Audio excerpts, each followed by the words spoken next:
Shalom semuanya. Hari ini adalah Jumat Agung, di mana kita memperingati kematian Tuhan Yesus. Kita akan merenungkan kembali kasih Tuhan Yesus yang luar biasa bagi kita semua. Yohanes 3 ayat 16 berkata, "Karena begitu besar kasih Allah akan dunia ini, sehingga ia telah mengaruniakan anak yang tunggal, supaya setiap orang yang percaya kepadanya tidak binasa, melainkan beroleh hidup yang kekal." Ada apa dengan manusia sehingga Tuhan Yesus harus datang dalam dunia ini? Alkitab berkata, semua orang telah berbuat dosa dan telah kehilangan kemuliaan Allah. Upah dosa adalah maut, mati, tempatnya di neraka. Neraka adalah tempat yang sangat mengerikan. Jangan sampai masuk neraka. Karena itu Tuhan Yesus datang ke dalam dunia ini untuk menyelamatkan kita semua. Bagaimana cara Tuhan Yesus menyelamatkan kita? Alkitab berkata, Tuhan Yesus yang tidak mengenal dosa, dijadikan dosa oleh karena kita semua. Supaya di dalam Dia, yaitu kita yang percaya kepada Tuhan Yesus, dibenarkan oleh Allah. Apa arti dari ayat ini? Tadi dikatakan semua orang telah berbuat dosa dan telah kehilangan kemuliaan Allah. Upah dosa adalah maut, mati. Jadi Tuhan Yesus harus mati menggantikan saudara dan saya. Salibnya,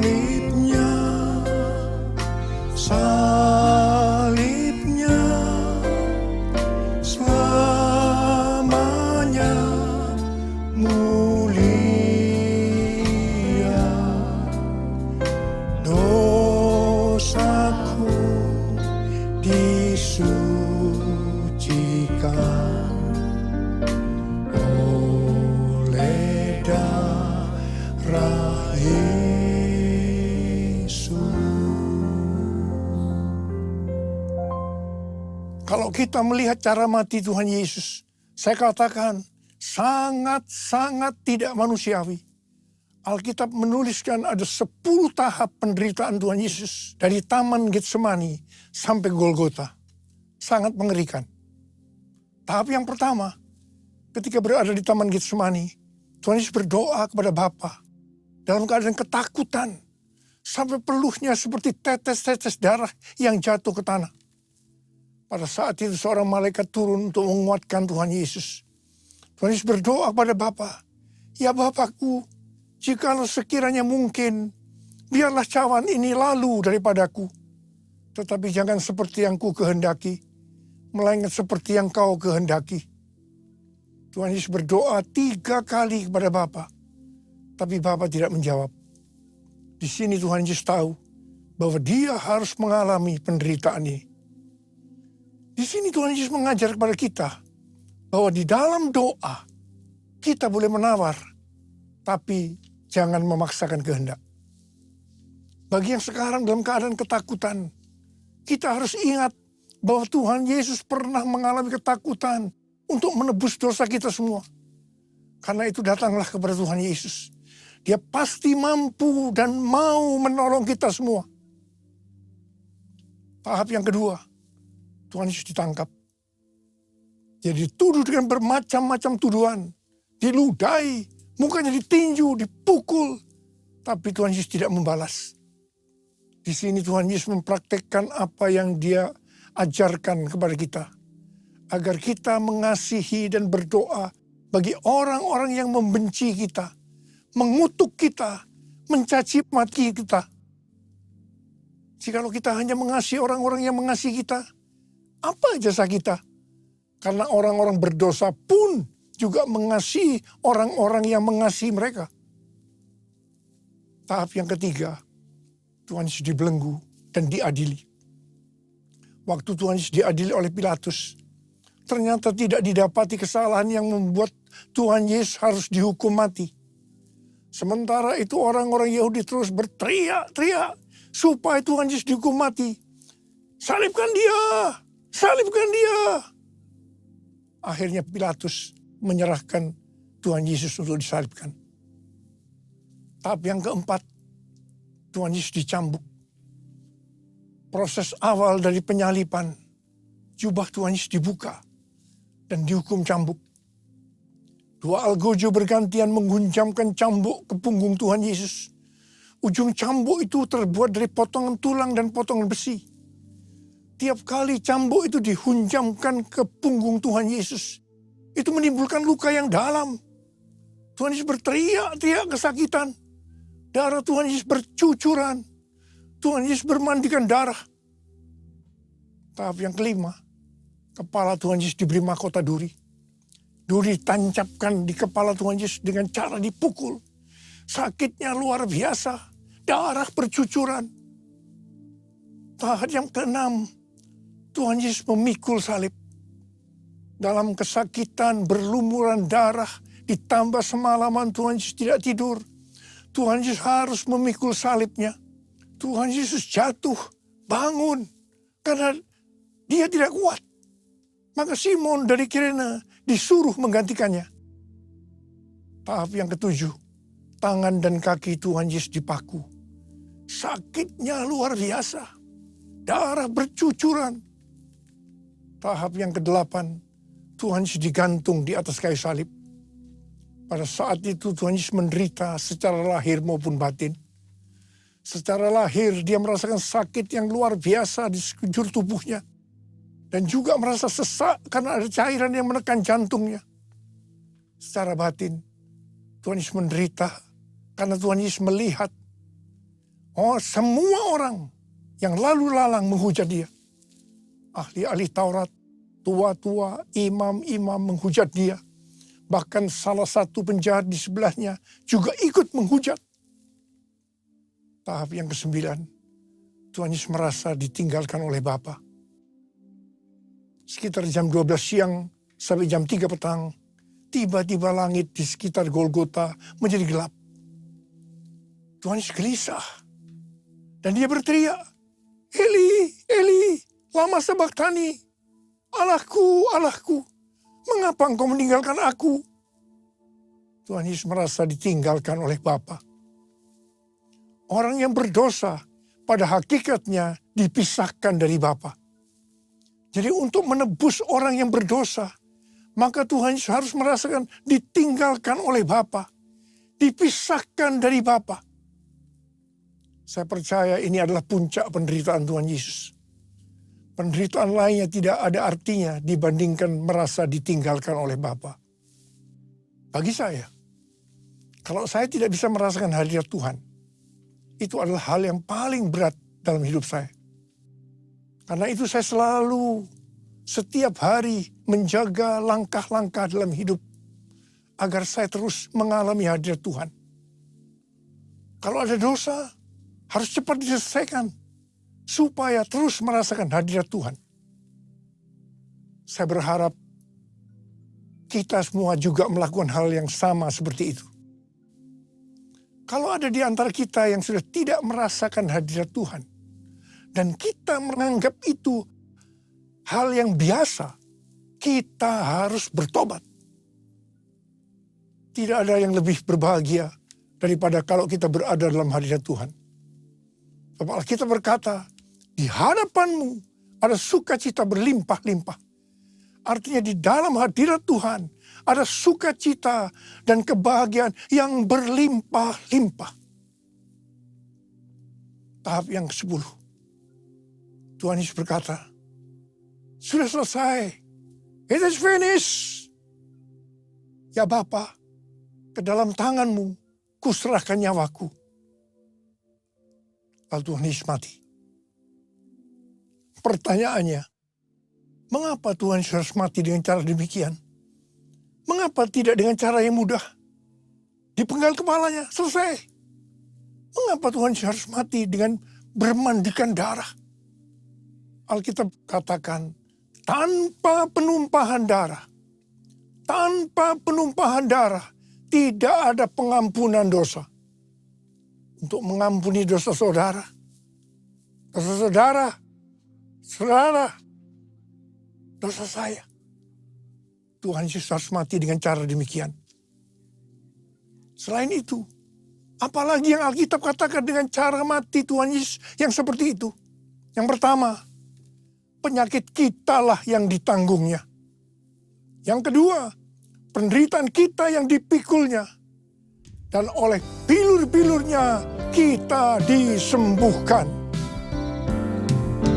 Tak terukur kasih-Mu Yesus, Kau telah mati gantikan diriku. Kau curahkan darah-Mu untuk tebus dosaku. Layaklah Kau Tuhan dipuji dan disembah dengan segenap hatiku. Layaklah Kau Tuhan dipuji dan disembah dengan segenap jiwa ragaku. Dengan segenap jiwa ragaku. Tuhan Yesus mati karena dosa-dosa kita. Dia dikuburkan, tapi pada hari yang ketiga Dia dibangkitkan. Haleluya! Tuhan Yesus tidak selamanya mati, tapi pada hari yang ketiga Tuhan Yesus dibangkitkan. Apa yang Alkitab katakan kalau sampai Tuhan Yesus tidak bangkit? Yang pertama, sia-sialah pemberitaan firman Tuhan. Saya di sini memberitakan firman Tuhan, tidak ada artinya, sia-sia. Tetapi puji Tuhan, Tuhan Yesus hidup. Tuhan Yesus bangkit. Pemberitaan firman Tuhan menjadi tidak sia-sia. Hal yang kedua, kalau sampai Tuhan Yesus tidak bangkit, sia-sialah kepercayaan kita. Dan kita akan tetap mati di dalam dosa-dosa kita. Demikian juga dengan orang-orang yang mati di dalam Tuhan. Mereka akan tetap binasa. Tetapi puji Tuhan, Tuhan Yesus bangkit. Kita tidak akan mati di dalam dosa-dosa kita. Tetapi kita akan bersama-sama dengan Tuhan Yesus selama-lamanya. Haleluya! Hal yang ketiga, kalau sampai Tuhan Yesus tidak bangkit, kita adalah orang-orang yang paling malang dari segala manusia. Tetapi puji Tuhan, Tuhan Yesus bangkit. Kita bukan orang-orang yang paling malang, tetapi justru orang yang paling beruntung dari segala manusia. Ada berapa banyak orang-orang yang paling beruntung dari segala manusia? Boleh angkat tangan kita. Sebab Dia hidup, ada hari esok. Sebab Dia hidup, ku tak gentar. Karena ku tahu Dia pegang hari esok. Hidup jadi berarti sebab Dia hidup. Hidup jadi berarti sebab Dia hidup. Hidup jadi berarti sebab Yesus hidup. Karena Tuhan Yesus hidup, maka ada hari esok. Karena Tuhan Yesus yang pegang hari esok saudara dan saya, Dia hidup. Dia berkata kepada kita semua, jangan kamu khawatir. Jangan kamu khawatir apa yang akan kamu makan, apa yang akan kamu minum, apa yang akan kamu pakai. Semua itu dicari oleh bangsa-bangsa yang tidak mengenal Allah. Tetapi Bapamu di sorga tahu, kamu memerlukan semuanya itu. Karena itu, carilah dulu kerajaan Allah dan kebenarannya. Maka semuanya, apa yang saya butuhkan? Apa yang saya butuhkan akan ditambahkan kepadamu. Yang percaya katakan, amin. Karena Tuhan Yesus hidup, maka mujizat-mujizat yang dilakukan oleh Tuhan Yesus masih ada sampai dengan hari ini. Orang buta melihat, orang lumpuh berjalan, orang tuli mendengar, orang mati dibangkitkan, orang kusta menjadi tahir, dan kepada orang-orang miskin diberitakan kabar baik. Karena Tuhan Yesus hidup, maka tema yang Tuhan berikan untuk tahun 2025 adalah bahwa tahun 2025 adalah tahun penuaian. The year of harvest. The year of harvest.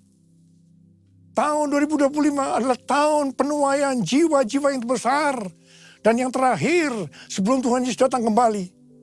Roh Kudus Pentakosta ketiga sedang bergerak ke seluruh dunia. Harvest now. Jesus for everyone. Jesus for everyone. Jesus for everyone. Jesus for everyone. Jesus for everyone. Jesus for everyone. Jesus for everyone.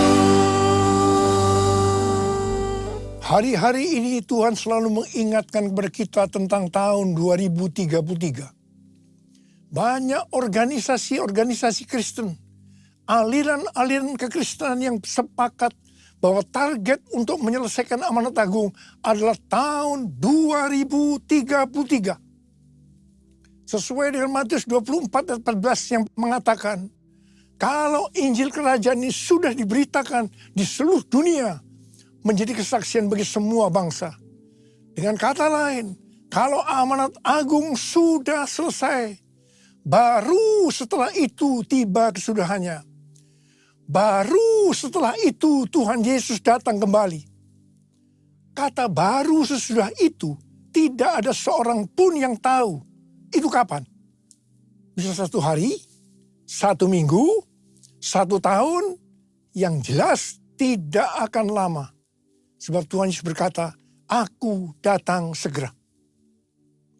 1 Petrus 4 ayat 7 berkata, kesudahan segala sesuatu sudah dekat. Karena itu kuasailah dirimu dan waspadalah supaya kamu dapat berdoa. Jadi dalam menunggu kedatangan Tuhan Yesus kedua kalinya yang sudah semakin dekat, kita harus banyak berdoa, memuji, dan menyembah Tuhan dalam unity siang dan malam. Untuk itu kita harus menguasai diri kita. Dan selalu waspada, artinya berjaga-jaga. Syarat utama untuk menyelesaikan amanat agung adalah kolaborasi antar gereja-gereja Tuhan. Untuk itu gereja Tuhan harus unity. Jangan saling menyakiti satu sama lain. Perlu ada kerendahan hati. Jangan memikirkan kepentingannya sendiri saja. Tetapi kepentingan orang lain juga harus diperhatikan. Semangat untuk mencari jiwa atau penginjilan dari anak-anak muda hari-hari ini harus diarahkan yang benar. Bukan diarahkan menginjil di gerejanya orang lain dengan cara yang tidak beretika. Ingat, iblis kalau tidak bisa menghambat penuaian jiwa, dia justru akan mendorong supaya penuaian jiwa terjadi dengan cara-cara yang tidak beretika, supaya terjadi kekacauan, sehingga kolaborasi tidak terjadi. Akibatnya akan menghambat penyelesaian amanat agung. Motivasi dalam penuaian jiwa harus jelas bahwa itu untuk menyelesaikan amanat agung. Sebab Tuhan Yesus akan datang segera. Motivasinya bukan supaya gereja saya kelihatan hebat, paling benar, terkenal. Saya terkesan dengan kesaksian Pendeta Ruben Adi, Ketua Umum GBI. Dia diberi nasihat oleh ayahnya, Pendeta Julius Ishak. Jangan berusaha jadi pendeta yang terkenal, tapi jadilah pendeta yang masuk surga. Amin. Di mana doa pelayanan jemaat kita, banyak dari sinode-sinode lain yang datang. Saya selalu mengatakan bahwa saya tidak akan mengGBI-kan Anda. Anda tetap di sinode masing-masing. Dan mari kita berkolaborasi untuk menyelesaikan amanat agung. Satukan kami ya Tuhan bersama dengan tali yang tak putus. Satukan kami ya Tuhan bersama dengan kasih sempurna.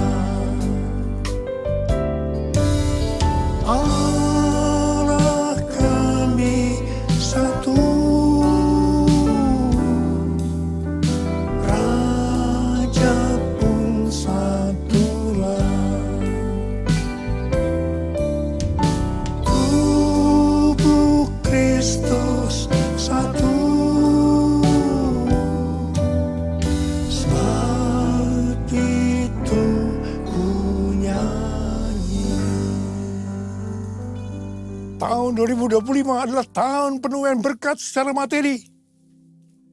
Pesan Tuhan yang sangat kuat kepada kita untuk mengalami penuaian berkat secara materi, yaitu kita harus memberikan persepuluhan. Persepuluhan masih berlaku sampai hari ini. Kalau ada orang yang berkata bahwa persepuluhan adalah tidak relevan untuk zaman ini, dengan alasan yang pertama, persepuluhan adalah bagian dari hukum Taurat. Yang kedua, pada zaman anugerah ini, memberi kepada Tuhan tidak dibatasi persepuluhan saja, tapi semau-maunya berapa yang mau diberikan, termasuk mempersembahkan seluruh hidup kita. Apakah pendapat ini benar? Jawabannya, ini tidak benar. Yang jelas, persepuluhan dimulai oleh Abraham yang memberikan persepuluhan kepada Melkisedek sebagai gambaran pemberian kepada Kristus. Ini zaman sebelum hukum Taurat. Persepuluhan adalah jumlah minimal yang harus dipersembahkan kepada Tuhan. Nah, kalau yang minimal ini saja dipermasalahkan atau ditolak, apalagi yang lebih besar, bahkan mempersembahkan seluruh kehidupan ini. Itu bohong. Persepuluhan kita berikan karena kita mengasihi Tuhan. Dia terlebih dahulu mengasihi kita. Dia memberikan hidupnya untuk kita. Masakan kita tidak akan memberi kepada Tuhan? Bahkan seluruh hidup kita persembahkan kepada Tuhan. Jadi sekali lagi, saya katakan bahwa persepuluhan masih berlaku sampai hari ini. Sesuai dengan Maliakhi 3 ayat 8 sampai dengan 12. Kalau kita mempersembahkan persepuluhan, maka kita akan diberkati berlimpah-limpah. Kita akan disebut berbahagia karena kita akan bersuka cita. Haleluya. Pembayaran persembahan persepuluhan menyenangkan hati Allah. El Shaddai, El Shaddai, Allah Maha Kuasa. Dia besar, Dia besar, El Shaddai mulia. El Shaddai, El Shaddai, Allah Maha Kuasa. Berkat-Nya melimpah, El Shaddai. Berkat-Nya melimpah, El Shaddai. Mari angkat tangan kita, berbahasa roh.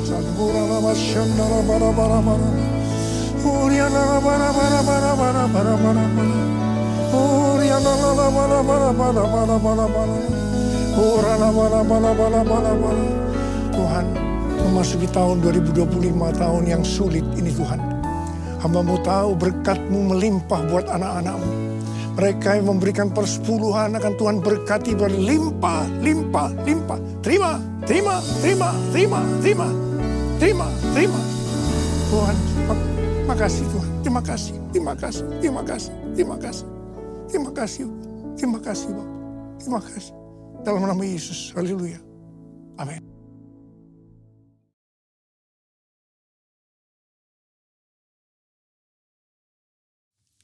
Kita akan masuk dalam perjamuan kudus.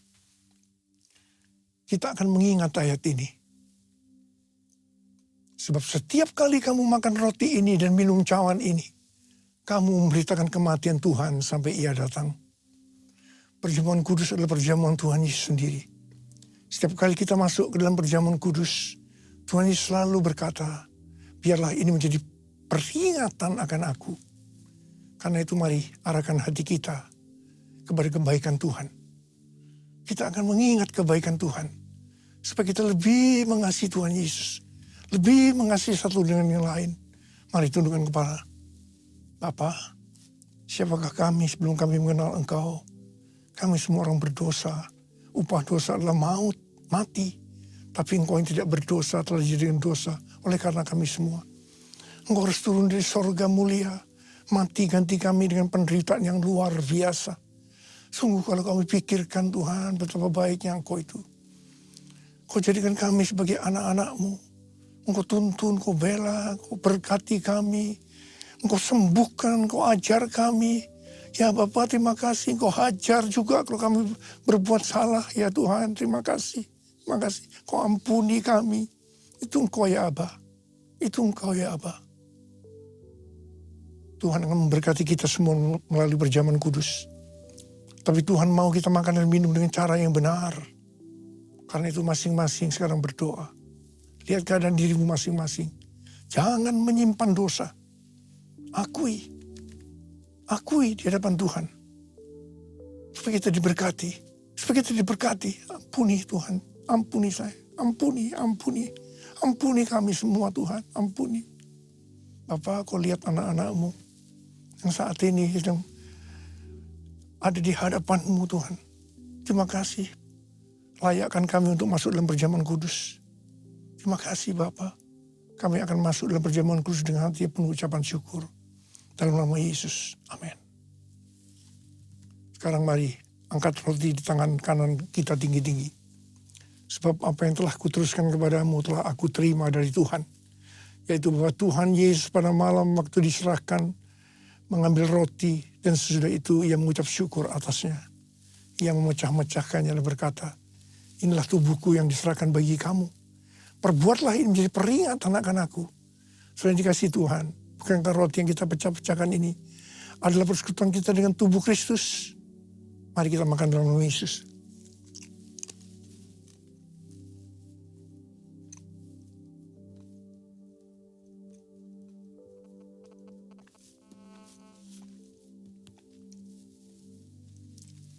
Angkat cawan di tangan kanan kita tinggi-tinggi. Demikian juga ia mengambil cawan sesudah makan lalu berkata, cawan ini adalah perjanjian baru yang dimeteraikan oleh darahku. Perbuatlah ini setiap kali kamu meminumnya menjadi peringatan akan aku.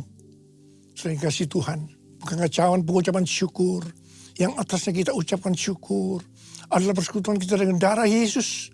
Mari kita minum dalam nama Yesus.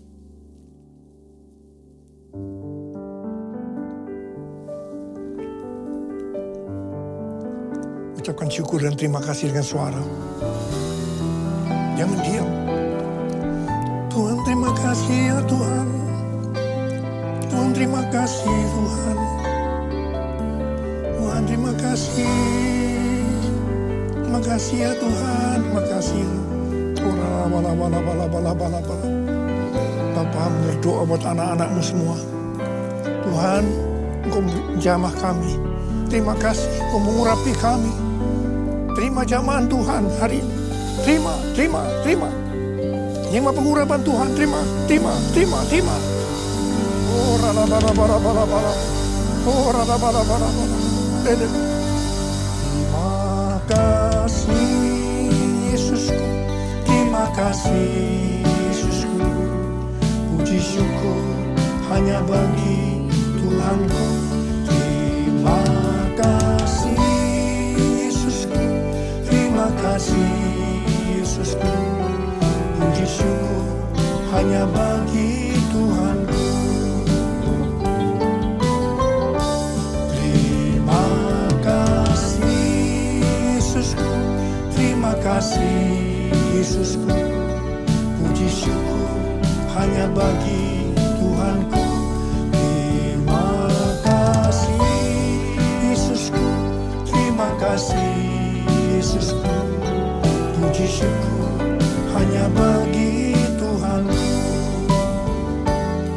Puji syukur hanya bagi Tuhanku. Puji syukur hanya bagi Tuhanku.